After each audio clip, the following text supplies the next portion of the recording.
Mohon penjelasan Ustaz mengenai kedudukan hadis di bawah ini. Dalam Sahih Bukhari dan Muslim disebutkan dalam bab zikir setelah sholat dari Ibn Abbas radhiyallahu beliau berkata, sesungguhnya mengeraskan suara zikir ketika orang-orang usai melaksanakan sholat wajib merupakan kebiasaan dilakukan oleh Rasulullah di zaman Rasulullah SAW. Ibn Abbas menambahkan, aku mengetahui mereka selesai sholat dengan itu apabila aku mendengarkannya.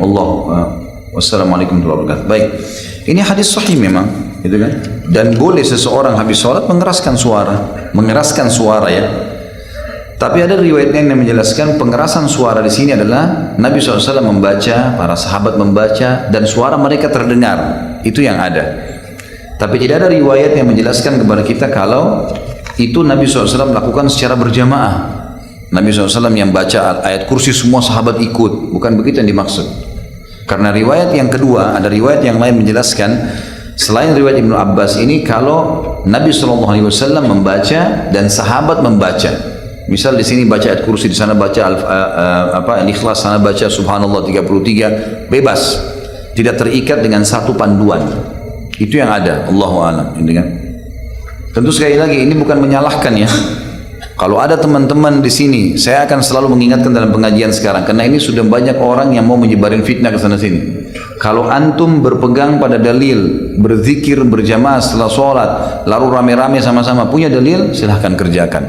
Kita semua sedang belanja di supermarket, tanggung jawab sendiri, kan gitu. Kalau antum anggap itu benar, silahkan jalankan. Jangan dianggap menyalahkan. Saya berbicara sebatas apa yang saya ketahui, dan ini niatnya hanya kehati-hatian. Kehati-hatian supaya jangan sampai keliru. Saya ingin bertanya, jelaskan hukum zikir doa berjamaah mengikuti dari Rasulullah SAW. Zikir dulu, tengok lengkapnya di 37 masalah populer tentang masalah zikir beramai-ramai. Inna lillahi malaikatan, ada malaikat yatufuna alal ard, berkeliling di atas muka bumi. Lalu ketika malaikat itu menengok ada majelis zikir, maka dipanggilnya yang lain, alummu, mari kemari, mari ila hajajikum, inilah yang kalian cari. Akhirnya malaikat itu ikut berzikir. Dua, Nabi menengok sahabat berzikir beramai-ramai. Lalu kata Nabi, ma ajlasakum, hadis riwayat Ahmad dalam kitab Al-Musnad, apa yang membuat kalian duduk berzikir? Kami berzikir mengingat Allah, nazkurullah wa nusabbihu, mengagungkan Allah. Wallahi, demi Allah, ma ajlasakum idza hadza, demi Allah kalian duduk hanya karena zikir. Iya. Maka ketika mereka berdiri, apa kata malaikat? Qumu maghfuran lakum, berdirilah, kalian semua sudah diampunkan Allah Subhanahu wa taala. Nah, ini tentang zikir bersama-sama. Lengkapnya lihat 37 masalah populer. Ustaz ambil dari buku apa? Natijatul fikri fil jahri bizzikri, hadis-hadis tentang zikir jahar berjamaah, disusun oleh Al-Hafiz Ibnu Hajar, Al-Hafiz Jalaluddin Abdurrahman As-Suyuti, meninggal tahun 911 Hijrah. Tentang berdoa bersama, 5 dalil. Pertama, Nabi Musa berdoa, Nabi Harun mengaminkan. Amin, amin, kata Nabi Harun. Siapa yang berdoa? Nabi Musa alaihissalam. Apa kata Allah? Qad ujibat da'watukuma, doa kalian berdua dikabulkan Allah.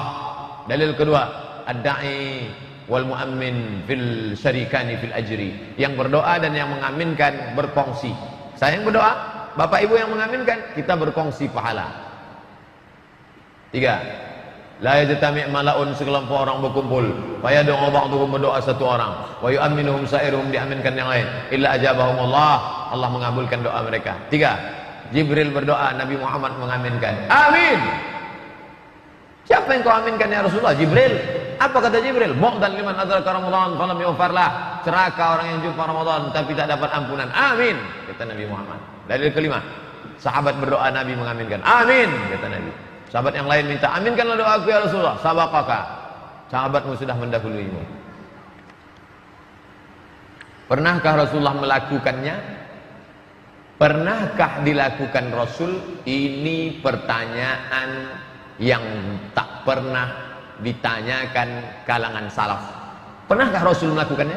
Pernahkah Rasul melakukannya? Sekarang kita tes, pernahkah Rasul melakukannya? Abdurrahman bin Auf, kalau dia pulang malam, dia masuk ke rumah, dibacakannya ayat kursi di 4 sudut. Allahul qayyum la ta'khudhuhu sinatun wa la nawm, lahu ma fis samawati wa ma fil ardh. Allahul qayyum la ta'khudhuhu sinatun wa la nawm, lahu ma fis samawati wa ma fil ardh. Allahul qayyum la ta'khudhuhu. 4. Pernahkah Rasul melakukannya? Cari kalau pernah Rasul melakukannya. Kalau tidak dilakukan Rasul bid'ah, neraka. Berarti sahabat Nabi masuk neraka. Pernahkah Rasul melakukannya? Itu pertanyaan datang dari mana? Hadis itu bukan cuma fi'li. Hadis bagi tiga. Qauli, ucapan. Fi'li, perbuatan. Takriri, ketetapan. Banyak perbuatan yang tak dilakukan Nabi, dilakukan sahabat Nabi. Abu Hurairah setiap malam berzikir 1000 kali. Disimpulnya 1000 simpul. Subhanallah, subhanallah, subhanallah. Pernahkah Rasul melakukannya? Imam Ibnu Taimiyah selesai sholat subuh sampai terbit matahari jam 6.14, matanya mendongak ke langit, baca Al-Fatihah. Bismillahirrahmanirrahim. Alhamdulillah rabbil alamin arrahmanir rahim maliki yaumiddin. Pernahkah Rasul melakukannya? Tak pernah. Imam Ahmad bin Ambal malam sholat tahajud 300 rakaat, 300 rakaat. Pernahkah Rasul melakukannya? Kata-kata pernahkah Rasul melakukannya itu perlu dikaji. Nanti kita kaji judulnya, pernahkah Rasul melakukannya? Buat seminar judul, pernahkah Rasul melakukannya? Karena saya takut kepada Allah apabila saya melakukan ibadah yang tidak dilakukan Rasulullah, itu tertolak. Man ahdatsa, siapa yang membuat ibadah ma laisa alaihi amruna, yang tak ada dalilnya. Selama ada dalilnya, walaupun tak pernah dilakukan Rasul, karena perbuatan tidak menjadi syarat. Selama ada dalil qauli, ada dalil fi'li, ada dalil takriri, ada dalil isyari, maka dia menjadi dalil. Kalau tidak ada dalil, tertolak. 5 jari. Kalau tidak ada dalil, tertolak. Maka kalau ada orang beramal, mana dalilnya? Pertanyaannya, mana dalilnya? Bukan pertanyaannya, pernah tak dibuat Rasul? Bantu kami, karena kami takut kepada Allah. Alhamdulillah. Tujuan kita puasa 29 hari 29 malam itu tujuannya apa? La'allakum tattaqun. Takut. Bapak sudah takut kepada Allah, takut beribadah, tertolak, takut masuk dalam. Begini Buya, ini masalah kajian kitab Riyadhus Shalihin Buya. Ada pernah saya mendengar Ustadz mengaji tentang kitab Riyadhus Shalihin ini dan bab zikir. Tapi dalam penjelasannya Buya, dia berbeda dengan penjelasan Buya, karena zikir bersama itu bid'ah dan zikir itu dengan suara pelan katanya. Jadi kitabnya sama Buya, tapi penjelasannya berbeda. Itu bagaimana itu ya, yang jadi pertanyaan Bu ya. Terima kasih Bu ya. Assalamualaikum warahmatullahi wabarakatuh. Waalaikumsalam warahmatullahi wabarakatuh. Dari Padang. Ya, saya akan menyampaikan dari apa yang saya baca, saya ketahui. Masalah zikir ya jelaskan, ada zikir yang dilantangkan suara adzan. Tidak boleh semua orang zikirnya semacam itu. Zikir bersama-sama tidak ada larangan, sebab perintah zikir adalah tidak ada ketentuan. Selagi Allah tidak membatasi, jangan sampai Anda buat batasan. Membaca sholawat, kita diperintahkan innallaha wa malaikatahu yusholluna ala nabi. Malaikat dan Allah bersalawat. Ya ayyuhalladzina amanu, wahai orang yang beriman, shollu alaihi wasallim, sholawatlah engkau. Apakah di sini ada aturan khusus? Kamu harus sendiri-sendiri? Ada tidak? Enggak ada perintah sendiri-sendiri. Juga enggak ada perintah untuk rame-rame. Artinya kapan terjadi zikir boleh. Mari kita semua nyebut nama Allah. Allah, Subhanallah, La ilaha illallah, Inna lillahi wa inna ilaihi raji'un. Beda, kan rame-rame, sama-sama. Yang menjadi sebab kita itu mudah menyalahkan orang, kadang kita itu tidak sadar karena kita menuruti hawa nafsu.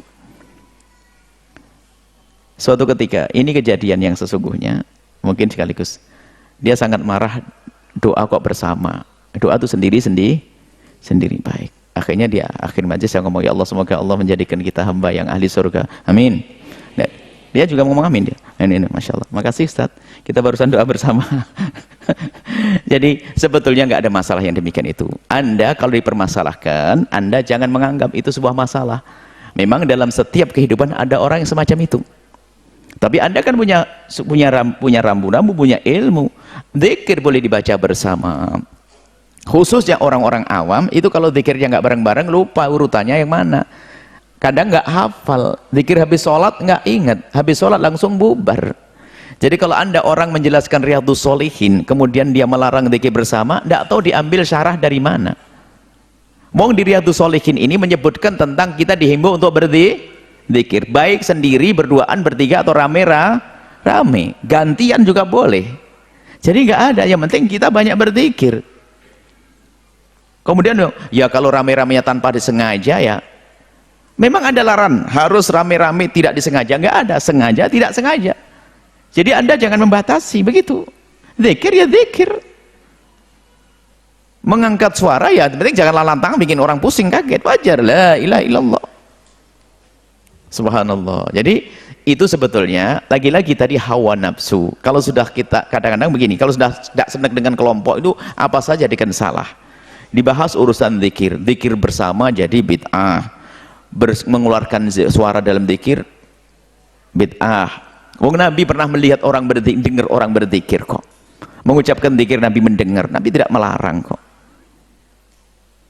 Nah, ini seperti itu. Jadi kalau Anda bertemu dengan yang demikian itu, ya doain semoga Allah memberikan hidayah agar orang itu bisa menjaga lisannya, tidak mudah menyalahkan orang lain. Kalau Anda berzikir sendiri, hebat. Lalu Anda mengajak anak-anak berzikir juga hebat. Anda habis sholat zikir diam sendiri, alhamdulillah mau zikir. Enggak zikir pun enggak apa-apa, sunnah yang penting sholat. Lalu tiba-tiba Anda mengajak zikir karena banyak orang awam yang hafal, bagus. Anda suarakan zikir boleh. Sholat bareng-bareng ya, kalau enggak bareng-bareng malas, oke. Yang membuat batasan itu siapa? Kok Anda ini tiba-tiba membuat batasan? Harus sendiri-sendiri, harus lirih. Mana harus sendiri, harus lirih? Datangkan satu riwayat, satu saja. Dunal jahri itu adalah jaharnya kayak apa? Dunal jahri jangan keras-keras amat. Tapi ada kan yang keras-keras amat. Berarti dunal jahri adalah adab di suatu keadaan. Jadi kan bisa kita kasih contoh, ada zikir hari raya, kita kumandangkan Allah kata tertaj mina. Waktu Sayyidina Umar berzikir mengucapkan takbir, mina bergema. Kalau bergema kira-kira bareng atau rame ruwet? Rame. Allahu akbar, Allahu akbar, Allahu akbar. Kalau coba nggak bareng, nggak bisa. Namanya heboh, ribut. Kalau bergema itu adalah ada suara apa? Allahu akbar, la ilaha illallah, Allahu akbar. Lama. Mina bergema, bukan mina hiruk pikuk, enggak. Mina bergema, dan itu sudah biasa. Tolong wahai saudaraku, ayo kita pandang sesuatu adalah dengan ketulusan, kejujuran, bukan dengan hawa nafsu karena kita benci dengan kelompok lain. Saya kalau ada orang tidak berzikir nggak apa-apa kok. Yang penting mau sholat zamannya zaman sholat saja. Kalau zikirnya kita sebagian masuk zikirnya lirih, ya enggak apa-apa, zikir lirih pas biasa. Makanya kalau kita masuk masjid kita selalu minta kepada imam di situ. Saya tidak mau jadi imam. Kalau terpaksa jadi imam langsung saya serahkan. Zikir atau tidak zikir suka-suka. Tapi kalau itu komunitas yang saya kenal, saya ajak berzikir. Karena apa? Ada orang yang rajin zikir, ada orang yang malas zikir. Kalau yang rajin zikir, biarpun saya tidak zikir, dia akan berzikir. Yang malas zikir sayang, dia nongkrong ngobrol nanti ngomongin di masjid akhirnya jual berapa hargamu habis. Jualan akhirnya di masjid. Jadi seperti itu wahai penanya, jangan mungkin di kiri kanmu ada orang yang mempermasalahkan masalah ini, orang hebat. Jangan mempermasalahkan orang yang mempermasalahkan. Sebab orang mempermasalahkan memang dia masalah. Jadi Anda tidak usah bingung dengan yang demikian itu. Cukup Anda dengan yang Anda yakini. Yang saya jelaskan adalah saya ambil dari para ulama. Bukan saya ngarang-ngarang begitu. Saya tidak punya pendapat sendiri. Hanya bahasanya saja saya hadirkan seolah-olah bahasa saya. Gitu sahabat. Semua tidak saya ambil dari ulama. Jangan ngomong wah Buya bisa menjelaskan hadis, tidak. Saya ngintip dulu dari perkataan ulama. Masalah zikir saya baca perkataan ulama. Wallahu a'lam bishawab.